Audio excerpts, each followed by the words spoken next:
तो last episode में हमने देखा था कि वॉन पूछता है कि इतना स्ट्रॉन्ग मास्टर आखिर ये है कौन, जिसमें एल्डर फेंग्स है क्या तुम और तुम्हारे सेवंथ प्रिंस की मौत हो बच्चे। और इतना क्या ये दोबारा से वॉन पर हिट करते हुए क्या था कि इतने वीक होने के बावजूद भी इंपीरियल पैलेस में अटैक करने की हिम्मत कैसे की। तब वॉन अब सीधे सेवंथ प्रिंस के पास आके गिरते हुए क्या था कि प्रिंस ये तो कोई मास्टर लेवल का पहुंचा हुआ कल्टिवेटर लग रहा है, मुझे लग रहा है ये अकेले हमें काफी भारी पड़ेगा। जिस पर नोआ के साथ ही क्या था इस बुढ़े को तो मैं देखता हूँ भाई, चलो आ जाओ मेरे साथ। तब एल्डर फेंग्स अपने अटैक के साथ बढ़ते हुए क्या देखिए आज तुम्हें और तुम्हारे प्रिंस को मुझसे कोई भी नहीं बचा पाएगा चूजो। जिस पर वॉन पैलेस के दो लोग इसे रोकने का ट्राई करते हैं मगर वो दो इनके सामने किसी तिनके की तरफ बिखर जाते हैं। तब एल्डर फेंग अब और भी ज्यादा फॉर्म में आते हैं क्या देखते तुम डेढ़ फुटिए बालकों को क्या लगा किसी राज्य पर अटैक करोगे और उसे ऐसे ही जीत लोगे, जरा पता तो कर लेते कि उस राज्य में कितने पावरफुल लोग रह रहे हैं।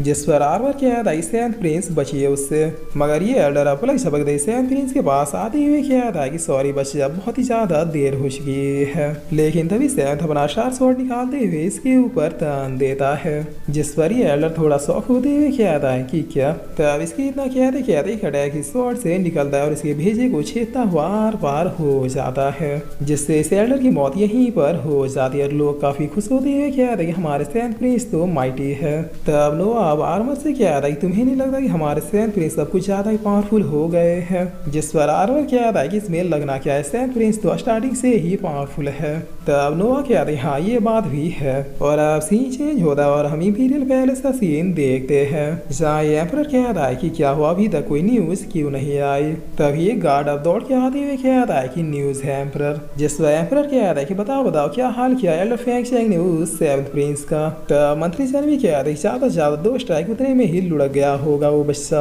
आखिर उतने पावरफुल एल्डर के सामने वो कितनी ही देर टिक पाया होगा। जिस पर गार्ड क्या था कि एम्परर दरअसल एल्डर फेंग ही मारे गए। तब इतना सुनते ही एम्परर बहुत ही शौक होते हुए क्या था कि क्या भांग वांग पी क्या गया क्या तुम्हें पता भी है तुम क्या बोल रहे हो। जिस पर गार्ड क्या था कि एम्परर मैंने अपनी इन दोनों नंगी आंखों से एल्डर फेंग को मरते हुए देखा। तब एम्परर क्या था क्या उस कमीने सेवंथ के साइड में भी कोई पावरफुल मास्टर है, बताओ सैनिक किस मास्टर ने मारा हमारे एल्डर फेंग को, कौन है वो कमीना। जिस पर गार्ड क्या था कोई मास्टर नहीं है सेवंथ प्रिंस के साइड में। तब एम्परर क्या था क्या कोई मास्टर नहीं है तो फिर एल्डर फेंग मरा कैसे, क्या वो खुद ही जाके वहां लुढ़क गया। जिस पर गार्ड क्या था कि वो सेवंथ प्रिंस ही है जिसने मजे की स्ट्राइक में एल्डर फेंग को मौत के घाट उतार दिया। तब एम्परर अब गला फाड़ के चिल्लाते हैं क्या है कि इम्पॉसिबल है, ऐसा हो ही नहीं सकता। जिस मंत्री सन भी क्या है कि सही बात है गार्ड वो सेवंथ के पास तो कल्टिवेशन भी नहीं है तो फिर वो एल्डर फेंग की बराबरी करेगा कैसे। तब गार्ड क्या था कि यकीन कीजिए एम्परर उसने बिल्कुल लाइट की स्पीड से एल्डर फेंग के सर को छेद दिया बगैर कोई मौका दिए। जिस पर एम्परर क्या था कि जरूर उसने किसी ट्रिक का यूज किया होगा जो तुम देख नहीं पाए और ऐसा करवाना बिल्कुल ही पॉसिबल नहीं था। तब मंत्री लोग क्या था कि एम्परर हमें जल्दी से जल्दी और भी मास्टर को भेजना चाहिए, आखिर उसकी ट्रिक्स कब तक ही काम करेंगे। जिस इधर अब हम जनरल बैट को देखते हैं जो कि काफी तेजी से सेवंथ को ढूंढने के लिए ही जा रहा था, मगर तभी रास्ते में एक सैनिक आते हुए क्या था कि भारी मिस्टेक हो गया जनरल, सेवंथ प्रिंस ने हमारे ऊपर अटैक न करके सीधे हमारे इंपीरियल पैलेस में ही अटैक कर दिया। तब इतना सुनते जनरल बैट की चीखें निकल जाती है। जिस पर ये सैनिक भी क्या था कि हाँ जनरल वो सेवंथ बच्चा हमसे भी 2 कदम आगे का सोचता है, हम इधर झाल बजाते रह गए और उधर वो हमारे राज्य में घुस गया। तब जनरल बैट क्या था इस तरफ हमारे एम्परर के पास काफी हाई ग्रेड के कल्टिवेटर्स वो इतनी आसानी से हार नहीं सकते, हमारे पास अब भी टाइम है उसे उस रॉयल पैलेस में जाके घेर के मारने का। जिस बार ये सैनिक क्या था कि अब 100 डीमन सेट को एक बार फिर से इन्फॉर्म कर दे। तब जनरल बैट क्या था कि हाँ अभी करो, इस बार हमसे कोई भी गलती ना होने पाए। जिस बार ये सैनिक भी यस सर कहता है। तब जनरल बैट अब खुद से क्या था कि भले तुम एम्परर को डिफीट कर दो बट हमें डिफीट नहीं कर पाओगे, 100 डीमन सेट का लीडर तुम्हें बिल्कुल चीटियों की तरह मसल देगा। जिस पर अब सीन चेंज होता है और हमें क्राउन प्रिंस के पैलेस का सीन दिखाया जाता है जहाँ क्राउन प्रिंस पूछता है कि बताओ अभी सेवंथ का क्या हाल है। तब माफिन क्या देखी लेट में गया वो जनरल बैट से फर्स्ट सिटी में लड़ते लड़ते कुत्तों की मौत मर गया। जिस पर गार्ड क्या था कि ऐसा कुछ भी नहीं हुआ, सेवंथ प्रिंस तो फर्स्ट सिटी को रेस्क्यू करने गया ही नहीं। तब क्राउन प्रिंस क्या था कि क्या बकवास करो, अगर वो फर्स्ट सिटी नहीं गया तो फिर गया कहाँ। जिस पर गार्ड बताता सेवंथ प्रिंस ने बड़ी ही चालाकी से फर्स्ट सिटी को बाईपास कर सीधे इंपीरियल पैलेस में धावा बोल दिया। तब इतना सुनते इन दोनों 440 वोल्ट का झटका लगता है। जिस पर क्राउन प्रिंस क्या था कितने सालों में अभी उसे समझ नहीं पाया। खैर ये बताओ क्या इंपीरियल इंपीरियल पैलेस वालों ने उसे कुत्ते की मौत मार दिया।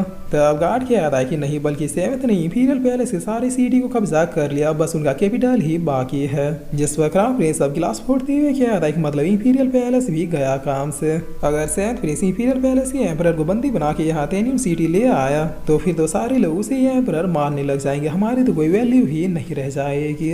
नहीं, मैं ऐसा होने नहीं दे सकता। तब सीन चेंज होता और अब हमें रात में किसी एक अननोन प्लेस का सीन दिखाया जाता है, जहाँ कुछ ही देर में एक धमाके के साथ 100 डीमन सेक्ट का लीडर बिल्कुल आइसोलेशन से बाहर आता है। जिस पर इसके लोग भी अब यहाँ पे पहुंच के इन्हें ग्रीट करते हुए क्या है कि 100 डीमन सेक्ट के लीडर आप अपने असली फिजिक में आ गए। अब ये ओल्ड मैन क्या है कि मास्टर अब हमें उन सबसे चुन के बदला लेना है जिसने हमें खत्म करने की जरूरत की थी। जिस पर बगल वाला क्या था जनरल बैट का लेटर आया था, वो लोग 2 सीडी के लोगों को देने के लिए तैयार है। तब डीमन लीडर क्या था कि हम 2 क्या 200 भी ले लेंगे, बट चलो पहले उन 2 सीडी के लोगों के ब्लड को पी के अपनी ताकत को थोड़ा और बढ़ाया जाए। क्या तुम लोगों ने पता कर लिया कि हमारा टारगेट कौन है? जिस पर ये लोग भी एक साथ यस मास्टर कहते हैं और इतना क्या कि ये लोग सेवेंथ को ढूंढने के लिए चले जाते हैं। जिस पर आप सीन चेंज होता और हम विंजिंग एकेडमी के ग्रेट एल्डर को देखते हैं जो शायद किसी का यहाँ वेट कर रहे थे। तब थोड़ी देर में यहाँ पर एक लेडी आती हुई क्या थी कि ग्रेट एल्डर क्या आप मुझे ढूंढ रहे थे? जिस पर ये एल्डर जो कि विंजिंग एकेडमी के डीन है ये बता दें कि सब इंसानों की सुरक्षा के लिए डीमन सेक्ट को खत्म किया गया था, तब उसका मास्टर किसी तरह से बच के भाग निकला था।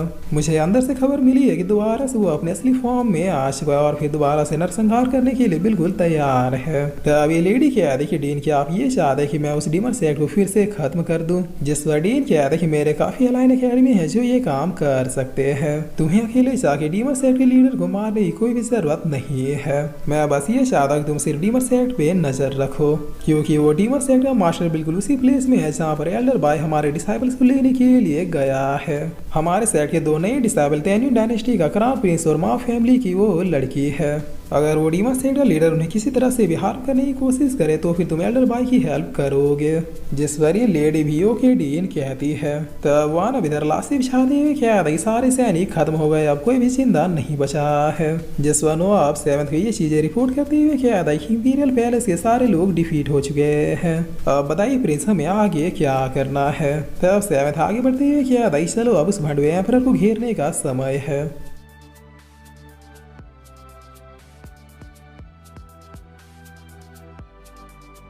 और फिर इसी के साथ ये एपिसोड यहीं पे खत्म होता है। तो गाइस आप सभी लेजेंड्स का बहुत बहुत धन्यवाद, हमने आज इतने सालों बाद फाइनली 100 के सब्सक्राइबर्स को कंप्लीट कर ही लिया। मैं पता नहीं इस मौके का कब से वेट कर रहा था और आप लोगों को बहुत कुछ बताना भी चाहता हूँ, बट वो सारी बातें मैं किसी स्पेशल वीडियो में बताऊंगा। आज सिर्फ इतना ही कहूँगा कि आप लोगों के पेशेंस और सपोर्ट के लिए बहुत बहुत धन्यवाद। मैं शब्दों में बयान नहीं कर सकता कि इस दिन का मुझे कितने सालों से वेट था, इसीलिए एक लास्ट बार और थैंक यू मुझ पे भरोसा दिखाने के लिए। मैं वादा करता हूँ मुझसे जितना हो सके उतना बेस्ट एनिमे खोज के लाऊंगा और आप लोगों के लिए एक्सप्लेन करूंगा।